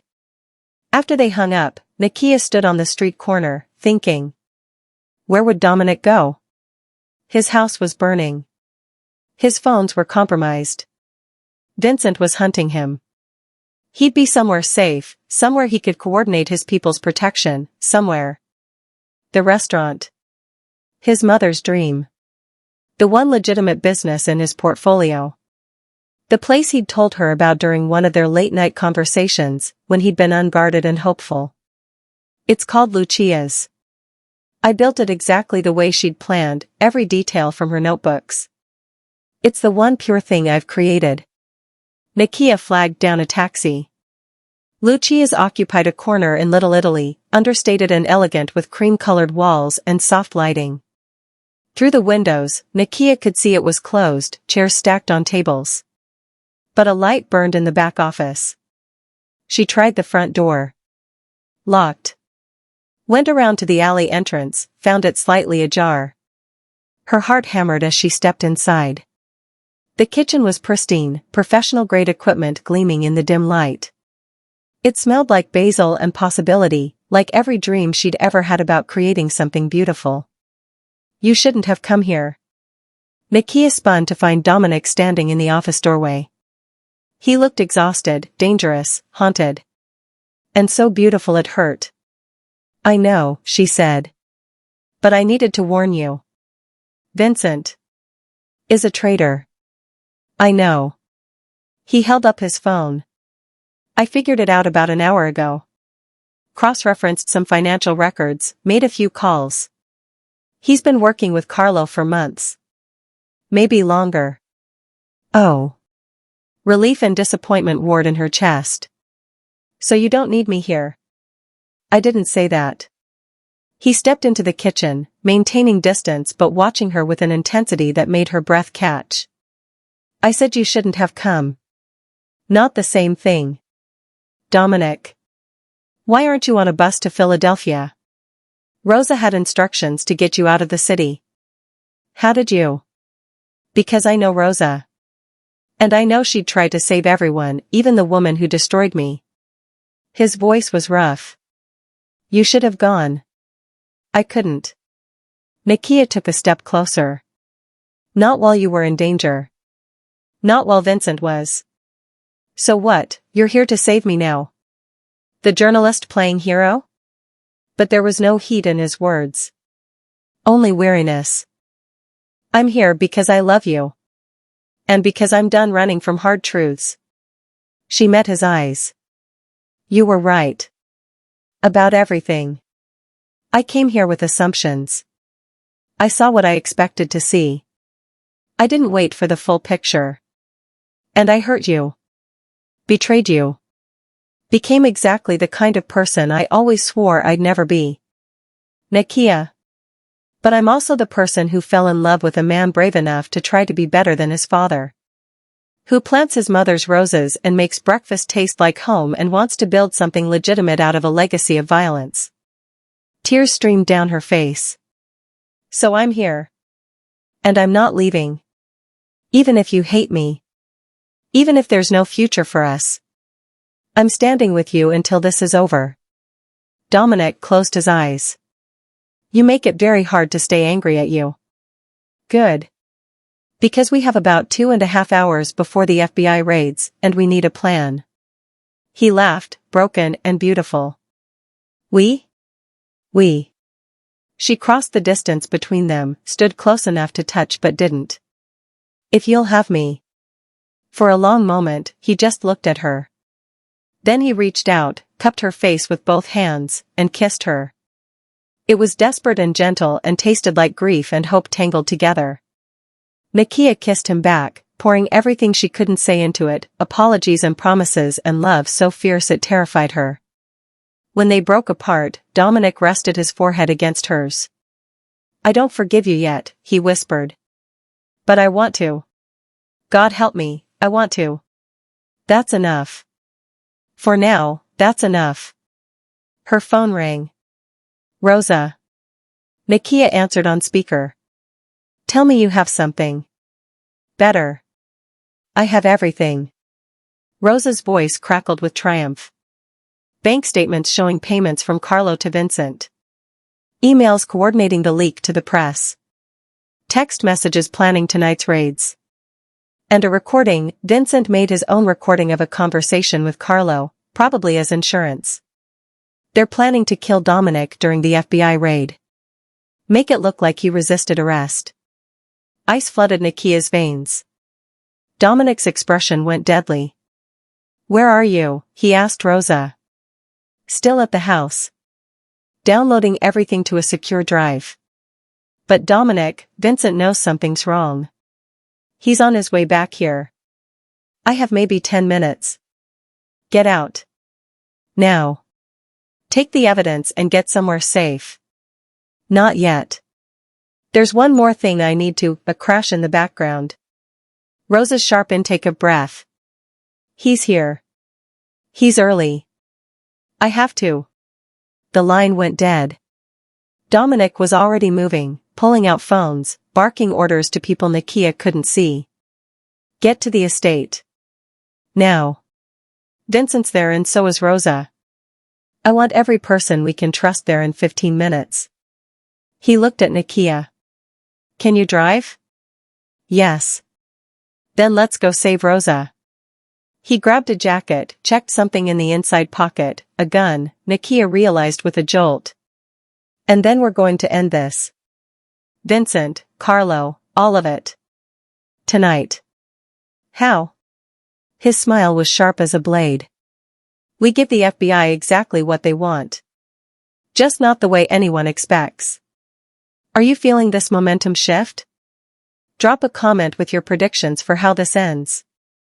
And seriously, if you haven't subscribed yet, do it now. We're heading into the climax and you won't want to miss a single word. They took Dominic's car, a nondescript sedan, nothing flashy, and drove through the city like ghosts. Nakia gripped the wheel while Dominic worked his phone, coordinating movements, issuing quiet commands. She could see the strategist in him now, the king who'd built an empire. But she could also see the man who was terrified for someone he loved. Rosa's going to be okay, she said. You don't know that. I know Vincent needs her as leverage against you. He won't kill her. Not yet. That's supposed to comfort me? It's supposed to give us time. Nakia took a sharp turn. What's your plan? The thing you said about giving the FBI what they want. Dominic looked at her, and she saw calculation in his eyes. Vincent's betrayal, Carlo's conspiracy, all of it, that's federal RICO territory. Racketeering, murder for hire, corruption of a federal investigation.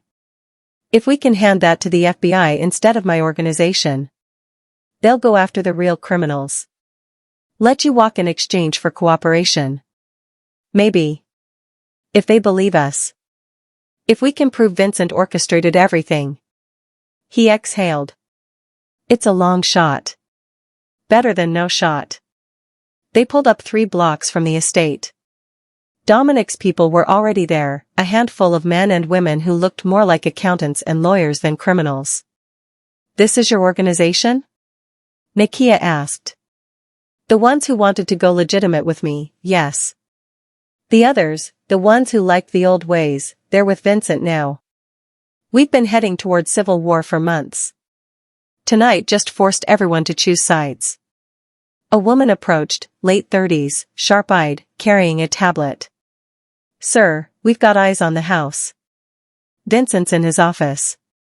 Rosa's with him. She appears unharmed but restrained. FBI? Staging 2 miles away. They'll move in 90 minutes. Dominic nodded, then looked at Nakia.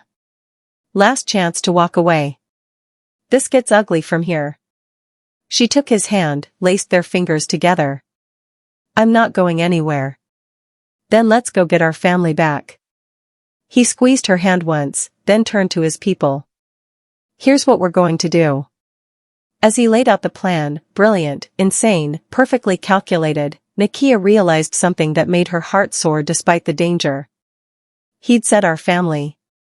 Not his. Ours. Like she belonged.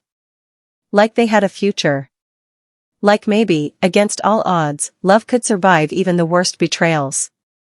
If they lived through the next 90 minutes. The plan was simple, draw Vincent out, record his confession, and hand everything to the FBI before they raided. The execution was anything but. Nakia waited in the darkness outside Vincent's office window while Dominic walked through the front door of his burning estate like he owned it, because he did. Vincent. His voice echoed through the house. I know what you've done. Come face me like a man. Through the window, Nakia watched Vincent stand, his hand moving to his gun. Rosa sat bound to a chair, but her eyes were alert, fierce. Vincent opened the door. Took you long enough to figure it out. Carlo's paying you what, triple what I did? Was it worth betraying 8 years of loyalty? Loyalty? Vincent laughed. You were going soft. Going legitimate. You would have destroyed everything your father built. My father built a legacy of violence and fear. I'm building something better. You're building a fantasy. Vincent raised his gun. And it ends tonight. But Dominic smiled. You're right. It does end tonight. Just not the way you think. Nakia stood, held up her phone, recording everything. Through the window. Clear video and audio. Vincent's face went white. You. The journalist you tried to kill? She's been documenting everything. Dominic's voice was ice. Your confession. The gun you're holding. All of it. And in about 60 seconds, the FBI is going to crash through those doors because we called them. Told them exactly where to find a corrupt security chief holding a federal witness hostage. You're bluffing. Sirens. Distant but growing closer. Vincent spun toward Rosa, gun rising, and Nakia screamed. But Rosa was faster. She'd been working her restraints, and now she kicked hard, sent Vincent stumbling. Dominic tackled him. They went down hard, the gun skittering across the floor. Nakia burst through the door, grabbed it, held it steady as the two men fought. Federal agents. The FBI flooded in, weapons drawn, shouting commands. Nakia dropped the gun, raised her hands.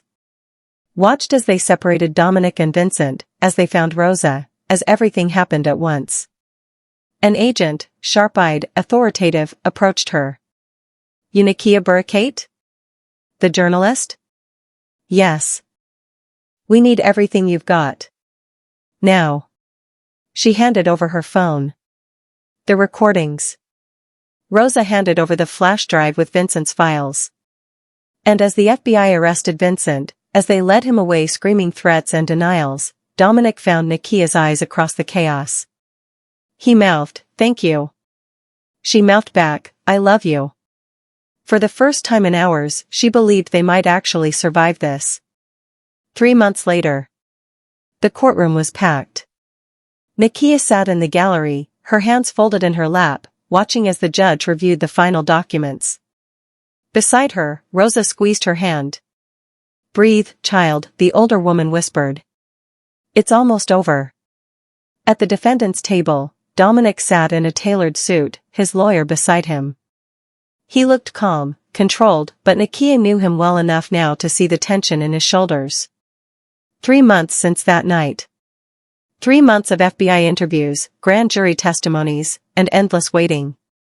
Vincent had flipped immediately when faced with the evidence. Gave up Carlo, James Strode, Anthony Whitmore, and a dozen others in exchange for a reduced sentence. The old guard had fallen like dominoes, RICO charges, conspiracy to commit murder, corruption. The trial had been the federal prosecutor's dream case. But Dominic had made a different deal. Full cooperation. Complete disclosure of his organization's financial records. Testimony against the old guard. And in exchange, immunity for crimes committed while trying to dismantle the criminal enterprise he'd inherited. The judge looked up. "Mr. Fischer, please stand." Dominic rose, and Nakia's heart climbed into her throat. "The court has reviewed your cooperation agreement with federal prosecutors, your testimony in the cases against Vincent Corleone, Carlo Mancini, and their associates, as well as the evidence of your efforts to transition your organization toward legitimate business operations." The judge paused, and the silence was deafening. While this court does not condone the illegal activities you participated in prior to your cooperation, the evidence suggests a genuine effort at redemption. The immunity agreement is accepted. You are free to go, Mr. Fischer. But understand, this is your only chance. Any future criminal activity will result in immediate prosecution. I understand, Your Honor. Thank you. It was over. Nakia's eyes filled with tears as Dominic turned, found her in the crowd, and smiled, a real smile, full of relief and hope in something that looked like freedom. Outside the courthouse, reporters swarmed. Cameras flashed. Questions flew. But Dominic ignored them all, walking straight to Nakia and pulling her into his arms. "It's over," he whispered against her hair. "It's really over. You're free." She pulled back to look at him, touching his face like she still couldn't believe he was real. "You did it. We did it." He kissed her forehead, then her cheeks, then her lips, gentle and thorough despite the cameras documenting every moment. None of this would have been possible without you. Rosa appeared, shooing away reporters. Come on, you two. Let's get out of here before they ask the difficult questions. They drove to Lucia's, the restaurant that had become their sanctuary over the past 3 months. Dominic had been living in the apartment above it, rebuilding his life one day at a time. The organization was gone, dissolved. The legitimate businesses, restaurants, a few real estate holdings, investments, those he'd kept. He'd taken a modest salary, donated the rest to causes his mother would have approved of. Community clinics. Youth programs. A scholarship fund in his father's name that would do more good than the man ever had. Inside the restaurant, a small celebration waited. The people who'd stood by Dominic through everything, his lawyers, the employees who'd chosen legitimacy, and Isabella. His sister had flown in from California when she learned the truth. Dominic had been terrified she'd hate him, but instead she'd hugged him and cried and said, I always knew something was wrong about Dad's accident. Part of me is relieved to finally know the truth. Now Isabella rushed over, her 2 kids in tow. Uncle Dom. We watched on the news.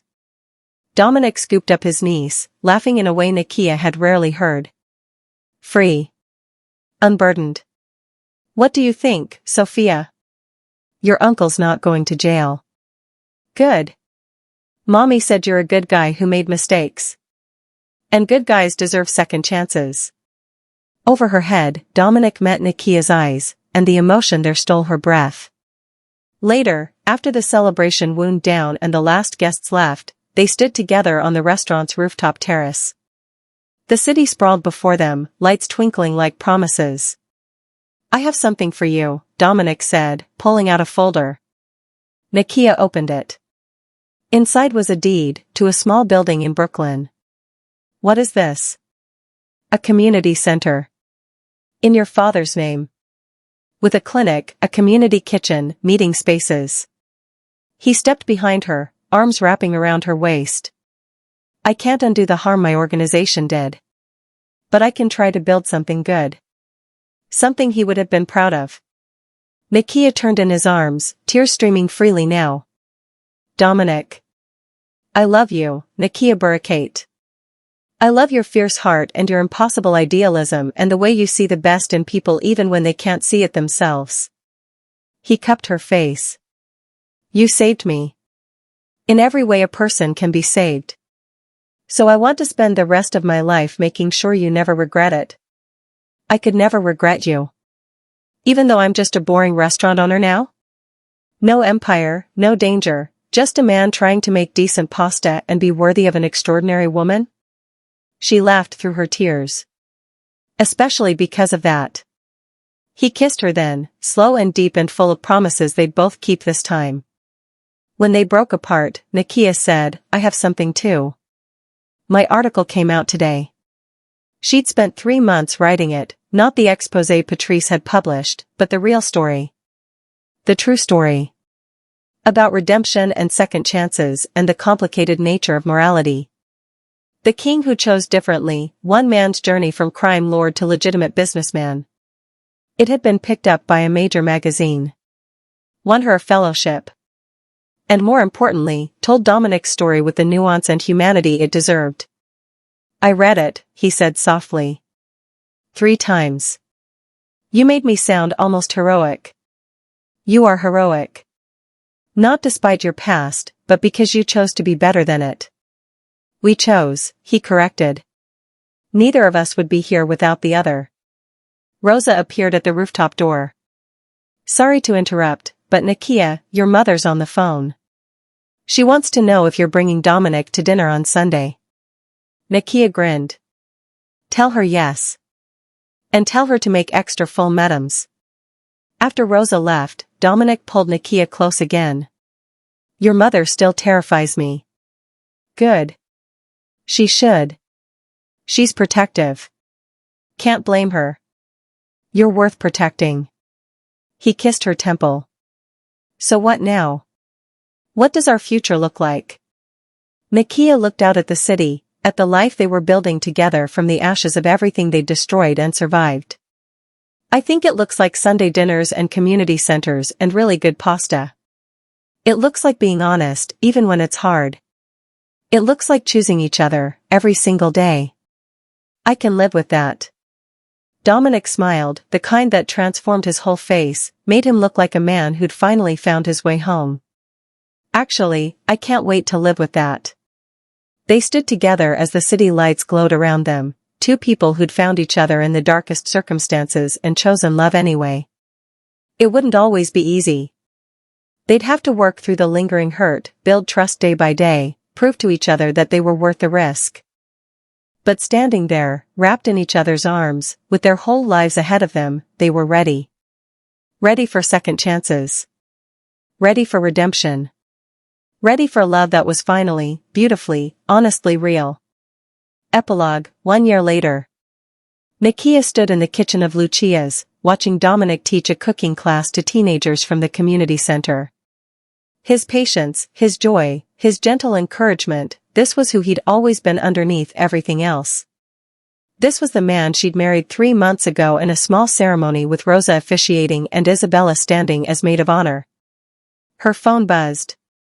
A message from Patrice, they'd reconciled eventually, though Nakia had moved to a different publication. One that valued truth over sensationalism. Patrice, your new piece on criminal justice reform just won the Polk Award. Congratulations.